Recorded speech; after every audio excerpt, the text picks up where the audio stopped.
a pretty looking hand, but it's important to note that while it's a pretty hand, it's a pretty drawing hand. When it's suited, it's the best drawing hand you can have. It's a drawing hand because it doesn't beat a lowly pair of deuces without improving. Often, if no ace or king hits on the flop, you'll be forced to dump your hand. Probably one of the biggest mistakes amateurs make when playing ace-king is continuing to chase after the flop even when they don't hit a pair.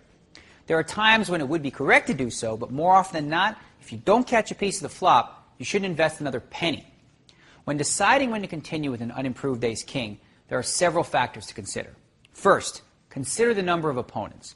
The more players there are in any particular pot, the more likely that your unimproved ace-king is behind. In fact, you could easily be drawing dead. For example, let's say you raised with ace-king and 4 other players called you. If the flop comes, say, 9, 6, 7, you shouldn't even consider putting another chip in the pot. It's highly likely that one of your opponents has at least a pair, and they could even have a set or a straight, which would mean that even if you caught an ace and a king, you'd still lose the pot. Don't even bluff at this flop. A saved bet is just as good as a bet earned. Next is position.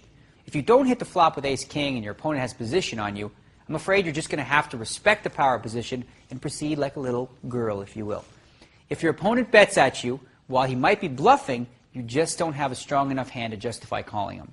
Besides, if you don't catch an ace or a king on the turn, are you really going to just call his bets all the way to the river? That's just not good poker. However, if you are the player in position with an unimproved ace-king, then you should consider calling on the flop whether you miss or not. By calling on the flop, you may freeze your opponent, which may allow you to pick up the pot on the turn with a bet. Again, whether you improve on the turn is irrelevant, as in this case, you'll be playing your opponent, not the cards. How about added outs? Sometimes you'll miss your ace-king by not making a pair, but might have other added outs, like a straight or a flush draw. In this case, if the bet is small enough, it might be worth calling to see one more card, especially since you'll usually be drawing to the nuts. A 4 flush with ace-king on the flop is actually a powerful hand that should be played aggressively, while a gut-shot straight draw on the flop like queen 10-4 should be played more cautiously, hoping to spike that miracle jack on the turn. Next, size up the type of opponent you're dealing with.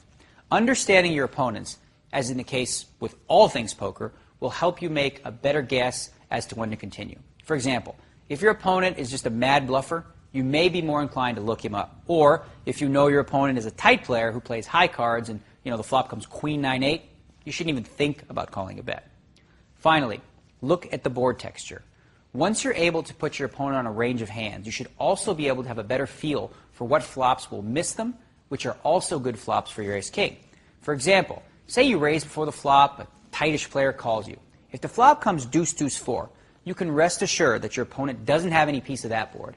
In this case, you should actually bet your ace-king to protect your hand. At the same time, you're representing a big pair.